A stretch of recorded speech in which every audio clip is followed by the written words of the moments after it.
right, so please help me welcome to the stage Miss Chris Crawford, ladies and gentlemen.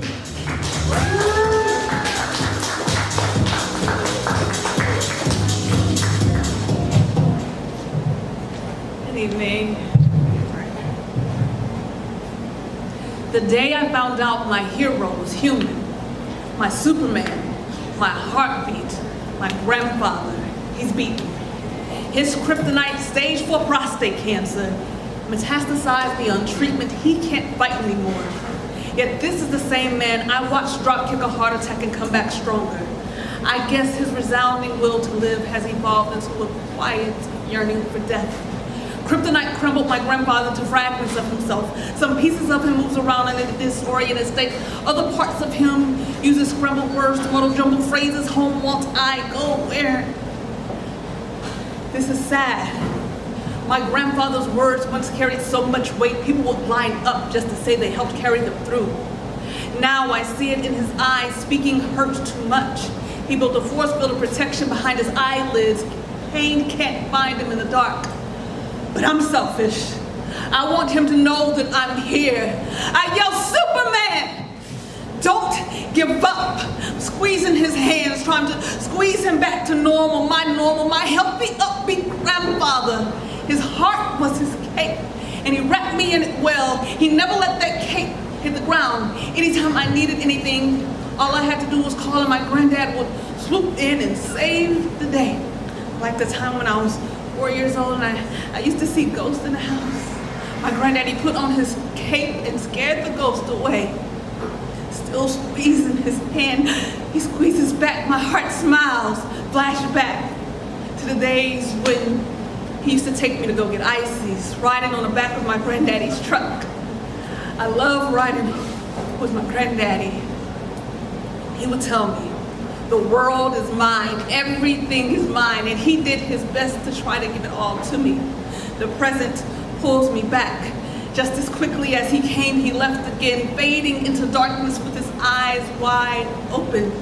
I see his eyes looking into my eyes, yet my name escapes his memory. But just last week, I was on the phone with him having a normal conversation. Last month, he was joking, saying I must use grease to get into my skinny jeans. But now I'm carrying the stranger's face. I see Superman letting go. His heart can't take the pain. Cancer doesn't fight fair. Revealing his inner Clark Kent, stripping him of his strength. His bodily functions are fleeting. His organs gave up on him. God, I don't want to give up on him. His cape fell. Now Superman can't save himself. And as much as I want to, I can't save Superman. My heart stopped beating.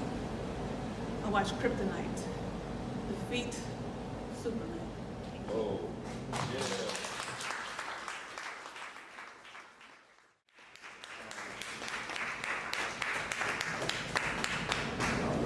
You guys ready for your next poet?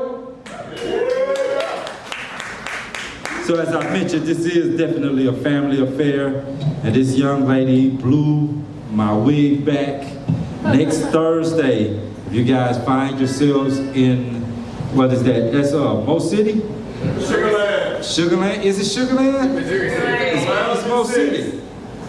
Yeah, in Mo City, right? Yeah, if you find yourselves in Mo City, stop by Big Road Spot, Black Snow and Snow Industries, and Miss Chris and this young lady who's coming to the stage, a mother and daughter combination, they will both be featured that evening. So go out and show them some love, but while we have them here, please start putting your hands together and show them some love as we welcome them to the stage, Miss Kari.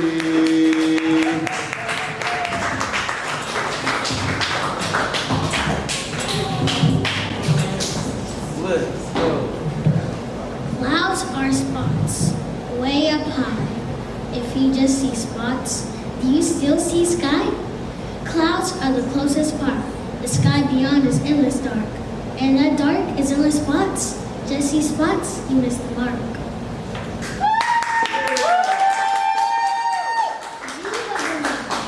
What's beyond the future? Do you ever notice how the waves move?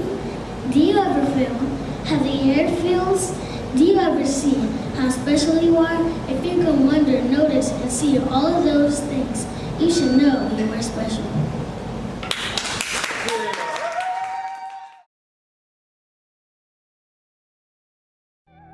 IBIR TV Network, coming soon to Roku TV.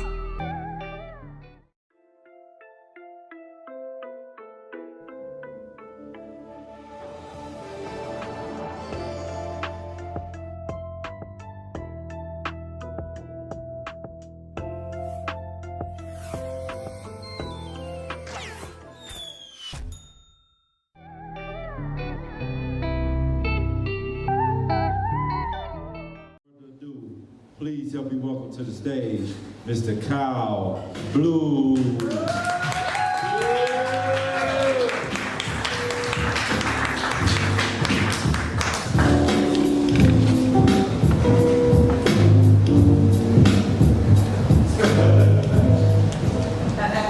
How y'all doing? All right. Cool. All right. So I'm talk about my first job. Come on, man. Yeah. And I was working in a daycare center. And one thing I learned about working in a daycare center is that some of the worst behaved kids get picked up last. And here I am working with a nice young girl, we call her Little Betsy. And as I'm waiting for her mother to come and pick her up, her mother is running late as usual. But here I am with Little Betsy, and she starts kind of getting a little impatient, she gets a little antsy, she starts acting out, she starts doing things, she's acting out, and I try to calm her down. I said, hold on, Little Betsy, hold on, calm down, what is the matter? What is the matter? Calm down. What would it take, for you to just act a little bit better? And I offered her a snack. I said, would you like a snack? Would you like a treat? If you're gonna act good, would you like a little snack? Would you like a little treat? And Little Betsy looked at me and she said, I don't want that shit. I want some McDonald's. And I said, Little Betsy, no, you don't use that type of language in here. Your mother is gonna be coming shortly, and I just need you to just act a little bit better until your mother gets here. And I said, Little Betsy, would you like to just play with a toy? How about we play with a toy? How about I give you a nice little Barbie doll, something nice and girly to play with? And she looked at me and she says, I don't want that shit. I want some McDonald's. And I'm like, what? And she said, well, at least I get a Happy Meal with a surprise toy. I'm tired of these routine toys. Anyways, I'm gonna go on and do what I want to do. And I said, hold on, wait a minute, let me call your mother. I called her mom on the phone. I said, ma'am, your daughter is doing these things, and we just want to know, when are you gonna come pick her up? I want to talk to you about her behaviors today. And her mother cuts me off and says, hold on, wait, I'm on my way. I'll be there when I get there. You just work with her like you're paid to do, and I'll get there when I get there, and I will get there when I get there, and you just learn to deal with it until I get there. And I said, well, how about you just talk to your daughter and just get her to act a little bit better? And I give the phone to Little Betsy, and I said, here you go, Little Betsy, go talk to your mother. And she looked at the phone and says, I don't want that shit. I want some McDonald's. Because she ain't gonna do nothing to me, no way. And she hangs up the phone. Then finally her mother arrives. And I said, ma'am, I want to tell you about your daughter today. And she looked at me, she says, look, you don't need to be telling me how to raise my daughter. I'm a single parent and I work hard. I don't need you telling me what to do with my daughter. I'm telling you right now, you just be here extra early tomorrow morning and I want you to work with my daughter and don't tell me how to work with my daughter, okay? You got that? You got that? You got that? And I looked at her mother and I said, I don't want to do that shit. I quit.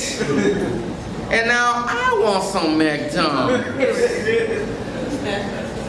And I've been good ever since then. I know that's right. Thank you, thank you.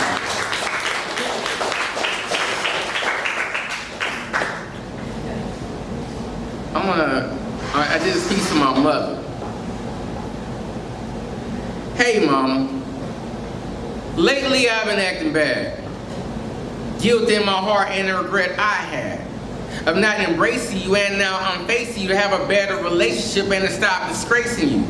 New outlook on life and a new avenue. Please excuse me for the times I had an attitude, for not putting up with you when you was rude, for not being more patient. My mind, I'm a fool. Ashamed of your affection, it ain't look cool. Rejected every time, I never felt cruel. For my love, you wait. Every time I was late, you was strong, I was weak. At times I won't speak. Love like a job and never took a break. Yeah, I gave you a headache to make your heart ache. I don't know where I developed this heart of hate. Overwhelmed by your love too much to appreciate. Closest friends passed away, now you feel lonely. I'm your youngest son, but too old to hold me. I'm repaid for all things you did for me. I mean nothing phony, treat you like my best homie. I'ma make up for your empty life. I treat you just as good as my future wife. And Mama promise it will be nice. I cook and clean for you every week, once or twice. I bring home red box every other night, so that later in life I won't pay the price of not treating you right. Cause girls don't like to see a man not treat his own mama right. Sorry about the times that I didn't trust you. Sorry about the girls that I put above you. I promise I won't sell drugs like my brother, and I won't bring a girl home if I didn't love her. I was with kids the other day, they started drumming. I took control of the situation as if I'm father. Yelling and screaming, I sound like my own mama. Then I question myself and I question karma. Kids complaining about me like I used to do. Tables have turned, now I sound just like you. We complain about our parent things we can't stomach. It's funny when we're their age then we becoming, and as a parent, we learn to come and run it when our parents have been there and done it. Now I understand your rules always enforcing me love. Unconditional, always endorsing me. You did it so beautifully and so lovely. Thank you for not putting no one above me. I got a better plan because now I understand. If I become a better son, I become a better man. Yeah, thank you. Yeah.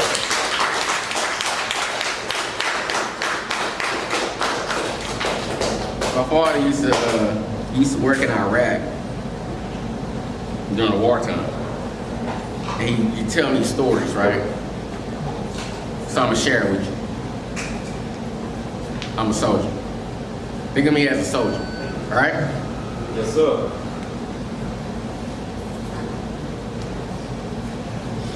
Another day of tour duty. It's so hot. Another day of being out here in the desert. It's so hot. I mean, I take a break from my squad. And I try to piss in the sand, but it's funny because my urine, it evaporates before it hits the sand. It's so hot. Now guns pointed towards the back of my head. I just listened to what was said. They take my gun, they take my water, they tie my hands behind my back, they cover my eyes so now I can't see, and then I hear a vehicle pull up and I feel them pulling me, and I feel like I'm in the back of the vehicle, and I hear the door close, and then the vehicle's driving out, and I'm pleading with them, please let me go, please let me go, but they're laughing at me, and I'm pleading with them, please let me go, please let me go, but they're laughing at me, and I pray, I say, God, please, God, get me out of this, God, if you get me out of this, God, I promise I will never commit another sin again, God, please help me out of this, God, I hope somebody come look for me, God, please help me, God, somebody help me, God, and I plead with them, I said, please let me go, but they're laughing at me, and I said, please let me go, and they're laughing at me, and then the vehicle stops, and I hear the door open, and I feel them pulling me out of the vehicle, and they're dragging me by my feet, they're dragging me through the sand, it's so hot, and now I feel the surface change, I'm laying on the bare floor, and it's quiet. It's quiet. And they sit me up in a chair, and they tie me to the chair, and I sit still, and it's quiet. It's quiet. And I hear somebody walking up on me, and all of a sudden I feel they hit me with something. They hit me something, and they throw the oxygen on the ground, and it sounds like a metal pipe, and it hurts so bad, and they're laughing at me. And it hurts so bad, and they're laughing at me, and it's quiet. It's quiet. Oh, they're throwing water on me. Oh, they're throwing water on me. They electrocute me. They electrocute me, and it hurts so bad and all. And they're laughing at me. And it's quiet. It's quiet. And I feel somebody walking up behind me. And I feel them uncover my eyes, and now I look out, and I look out the window, and all I see all this sand on top of empty land, and it looks so hot, and I wonder, will I ever make it out of this? Will anybody come looking for me? Will I survive this? And I hear him come closer behind me, and I can feel them breathing on my neck, and I look at the camera, and the camera's looking at me, and they're speaking the language I don't understand, and they're reading some letters, some language I don't understand, and I look at the camera, and I'm like, oh my God, they're making me an example, and I look at the camera, and I'm looking at the camera, and they're saying this stuff, and then I, pow! POW. Yeah.